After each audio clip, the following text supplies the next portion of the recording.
Mind body connection, മനസ്സും ശരീരവും തമ്മിൽ എന്ത് ബന്ധമാണുള്ളത്? ഇത് തമ്മിൽ എങ്ങനെയാണ് ബന്ധപ്പെട്ട് കിടക്കുന്നത്?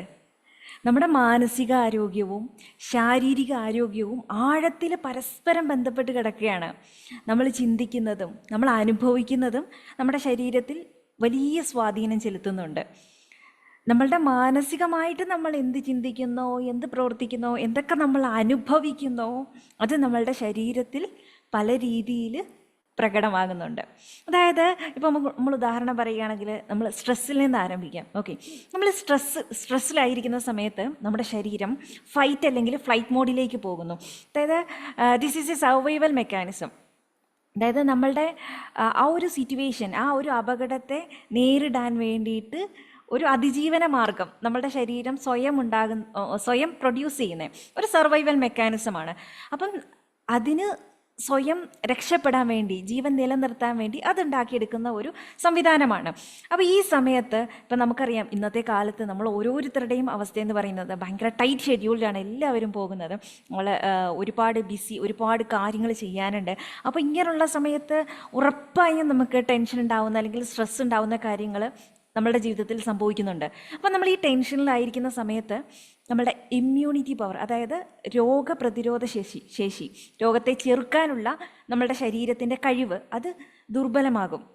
Immunity power. അപ്പോൾ ഇപ്പം നിങ്ങൾ ഉദാഹരണം പറയുകയാണെങ്കിൽ, നമ്മൾ എന്തെങ്കിലും ഒരു സ്ട്രെസ്സിലാണ്, നമ്മൾ എന്തെങ്കിലും ഒരു ടെൻഷനിലാണ്. ഇപ്പോൾ നമുക്കൊരു ഓഫീസിൽ ഒരു പ്രോഗ്രാം നടക്കാൻ പോകുന്നുണ്ട്, അല്ലെങ്കിൽ അത് റിലേറ്റ് ചെയ്തിട്ട് അതെങ്ങനെ ഉണ്ടാവും, അത് കറക്റ്റായിട്ട് നടക്കുമോ, അല്ലെങ്കിൽ ഒരു എക്സാം വരുന്നു, എക്സാമുമായി ബന്ധപ്പെട്ട് നമുക്കുണ്ടാകുന്ന ഒരു ടെൻഷൻ വരുന്ന സമയത്ത് നമ്മളുടെ ഇമ്മ്യൂണിറ്റി പവർ കുറവാവുകയും, അതായത് ഇമ്മ്യൂണിറ്റി പവർ കുറവാകുന്നു എന്നുള്ളത് നിങ്ങൾ ശ്രദ്ധിക്കുകയേ വേണ്ട. അങ്ങനെ ആ ഒരു ടെൻഷൻ വരുന്ന സമയത്ത് നമുക്ക് വ്യത്യസ്ത തരത്തിലുള്ള പ്രശ്നങ്ങളുണ്ടാവും.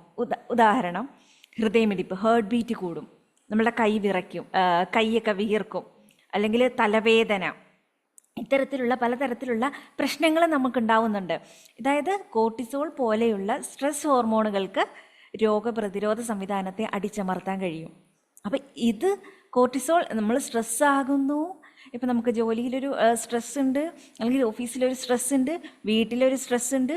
ഈ സ്ട്രെസ് കൂടുന്ന സമയത്ത് എന്താവും?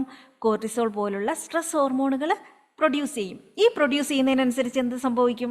നമ്മളുടെ ശാരീരിക അവസ്ഥയെ അത് ബാധിക്കും. ശരീരത്തിൽ പ്രകടമാകുന്ന രീതിയിലുള്ള ചില കാര്യങ്ങൾ നമ്മുടെ ശരീരത്തിലുണ്ടാവും.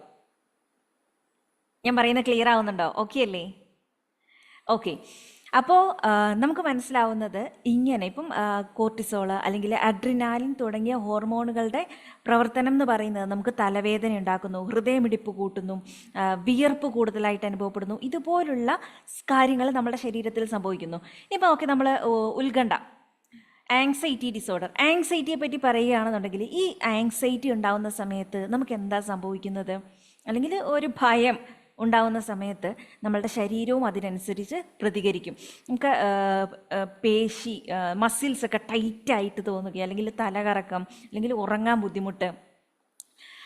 ഇത് വിട്ടുമാറാത്ത ഉത്കണ്ഠയാണെങ്കിൽ, ആങ്സൈറ്റി ഡിസോർഡർ ആണെന്നുണ്ടെങ്കിൽ high B P, blood pressure ഭയങ്കര കൂടുതലായിരിക്കും, അല്ലെങ്കിൽ ഹൃദ്രോഗം പോലെയുള്ള ഗുരുതരമായ ആരോഗ്യ പ്രശ്നങ്ങളിലേക്ക് നമ്മളെ എത്തിക്കുന്നു. അതായത് ഈ സ്ട്രെസ് അല്ലെങ്കിൽ ആങ്സൈറ്റി ഇതുപോലുള്ള കാര്യങ്ങൾ നമ്മളെ മാനസികമായിട്ട് ബാധിക്കുന്ന സമയത്ത് ഇത്തരത്തിലുള്ള ആരോഗ്യ പ്രശ്നങ്ങൾ ശരീരത്തിനും അതിനനുസരിച്ച് മാറ്റങ്ങൾ ഉണ്ടാവുന്നുണ്ട്. അപ്പോൾ ഒരു ഉദാഹരണം പറയുകയാണെങ്കിൽ, ഇപ്പോൾ എക്സാമാണ്, അപ്പോൾ നമ്മൾ ടെൻഷനിലാണ്, നമുക്ക് എന്താകും എക്സാം, എങ്ങനെയാകും, എനിക്ക് പഠിക്കാൻ കുറച്ച് സമയം കിട്ടിയുള്ളൂ എന്നൊക്കെ നമ്മൾ വിചാരിച്ചിരിക്കുകയാണെന്നുണ്ടെങ്കിൽ, അല്ലെങ്കിൽ പഠിക്കാനിരിക്കുന്ന സമയത്ത് ഇങ്ങനെ ചിന്തിക്കുകയാണെങ്കിൽ, തലേ ദിവസം നമുക്ക് രാത്രി ഉറങ്ങാൻ ചിലപ്പോൾ കഴിഞ്ഞൊന്നും വരില്ല, അല്ലെങ്കിൽ നമുക്ക് വോമിറ്റിംഗ് ടെൻഡൻസി, വോമിറ്റ് ചെയ്യാൻ പോകുന്ന പോലെ തോന്നും. ഇത്തരത്തിലുള്ള അവസ്ഥ നമുക്ക് ശരീരത്തിനുണ്ടായേക്കാം. ഇതൊക്കെ നമ്മളുടെ ബോഡി പ്രതികരിക്കുന്നതാണ്, നമ്മളുടെ സ്ട്രെസ്സിനനുസരിച്ച് നമ്മളുടെ ബോഡി പ്രതികരിക്കുന്നതാണ്. ഓക്കെ, ഇനിയിപ്പോൾ നമ്മൾ ഡിപ്രഷനെ പറ്റി, അടുത്ത ഉദാഹരണം ഡിപ്രഷനെ പറ്റി സംസാരിക്കുക. അതായത് വിഷാദരോഗം. വിഷാദരോഗം എന്ന് പറയുമ്പോൾ നമുക്ക് സാധാരണ തോന്നുന്ന ഒരു സ്ട്രെസ്, അല്ലെങ്കിൽ സാധാരണ തോന്നുന്ന ഒരു വിഷമം, നമുക്ക് വെറുതെ ചെറുതായിട്ട് തോന്നുന്ന ഒരു സങ്കടമല്ല, അതിനേക്കാൾ ഭയങ്കര ഡീപ്പായിട്ടുള്ള ഒരവസ്ഥയാണ്. It's A serious condition.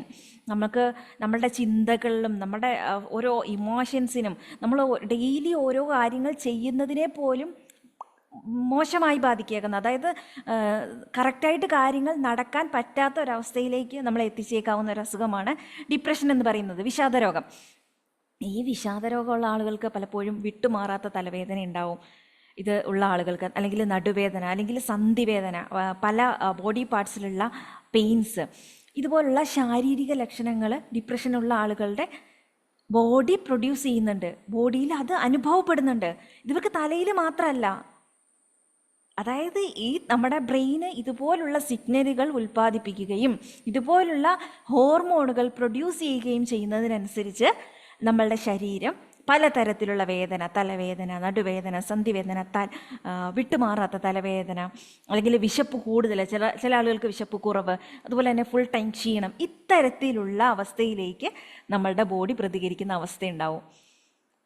Clear ആവുന്നുണ്ടോ? അതായത് മാനസികാവസ്ഥയ്ക്കനുസരിച്ച് ശാരീരിക അവസ്ഥയും മാറ്റം വരുന്നു. ഇതേപോലെ തന്നെ ഈ ഡിപ്രഷൻ, വിഷാദ രോഗമുള്ള ആളുകൾക്ക് കിടക്കയിൽ നിന്ന് എഴുന്നേക്കാൻ ബുദ്ധിമുട്ടായിരിക്കാം. അതായത് അവർ കിടന്നുറങ്ങുന്നുണ്ട്, അവർ ആവശ്യത്തിൽ കൂടുതൽ ഉറങ്ങുന്നുണ്ട്, മതിയായ രീതിയിൽ ഉറക്കം ലഭിച്ചിട്ടുണ്ടെങ്കിൽ പോലും വിഷാദരോഗമുള്ള ആളുകൾക്ക് സാധാരണ അവരുടെ ഡെയിലി റുട്ടീനെ, സാധാരണ നടത്തുന്ന, ഇപ്പം കിച്ചണിൽ പണി ചെയ്യുക, അല്ലെങ്കിൽ എന്തെങ്കിലും ഒരു ചായ ഇട്ട് കുടിക്കുക, സ്വന്തം ഇപ്പം വാഷിങ്, നമ്മൾ തന്നെ ഒന്ന് കുളിക്കുക, ഇങ്ങനെയുള്ള കാര്യങ്ങൾക്ക് പോലും അവർക്കത് കഴിയില്ല, ഇതെനിക്ക് കഴിയണില്ല എന്നുള്ള രീതിയിലുള്ള തടസ്സങ്ങൾ അല്ലെങ്കിൽ വെല്ലുവിളികൾ അവർ നേരിട്ടേക്കാം. കാരണം അവരുടെ ശരീരം അതിനനുവദിക്കുന്നില്ല. ഇതവരുടെ നോർമലായിട്ട് ബോഡിയിൽ നടക്കേണ്ട പ്രവർത്തനങ്ങളെ ബാധിക്കുകയാണ്. മാനസികാവസ്ഥ ബാധിക്കുന്നത് മൂലം ശരീരം ഒന്നിനും കഴിയാത്ത അവസ്ഥയിലേക്കായി പോകുന്നു. അപ്പം നമുക്ക് മനസ്സിലാക്കേണ്ട ഒരു കാര്യം എന്ന് പറഞ്ഞാൽ, നമ്മളുടെ മനസ്സിനെയും ശരീരത്തിനെയും നമ്മൾ ഒരുപോലെ പരിപാലിക്കേണ്ടത് പ്രാധാന്യമാണ്. നമ്മളിപ്പോൾ പലപ്പോഴും ശരീരത്തെ ശ്രദ്ധിക്കുന്നുണ്ടാവും, ശാരീരിക ആരോഗ്യം നമ്മൾ ശ്രദ്ധിക്കണം, അതുകൊണ്ട് കൃത്യമായിട്ട് ഉറങ്ങണം, അങ്ങനെയുള്ള കുറേ കാര്യങ്ങൾ നമ്മൾ ശ്രദ്ധിക്കുന്ന സമയത്ത് നമ്മളുടെ മാനസിക ആരോഗ്യവും മെൻ്റൽ ഹെൽത്തും നമ്മൾ പരിപാലിക്കേണ്ടത് അത്യാവശ്യമാണ്. കാരണം ഇത് രണ്ടും അത്രമാത്രം കണക്റ്റഡ് ആണ്. ചിട്ടയായ വ്യായാമത്തിലൂടെയും ആരോഗ്യകരമായ ഭക്ഷണശീലത്തിലൂടെയും നമ്മളെല്ലാം ശ്രദ്ധിച്ച്, അതുപോലെ തന്നെ നമുക്ക് എന്തെങ്കിലും പ്രശ്നങ്ങളോ സ്ട്രെസ്സൊക്കെ ഉണ്ടാകുന്ന സമയത്ത് നമുക്ക് വിശ്വസിക്കാൻ കഴിയുന്ന ഒരാളോട് തുറന്ന് സംസാരിക്കുന്നതിലൂടെയും നമുക്ക് മാനസികവും ശാരീരികവുമായ ആരോഗ്യം മെച്ചപ്പെടുത്തിയെടുക്കാനായിട്ട് സാധിക്കും.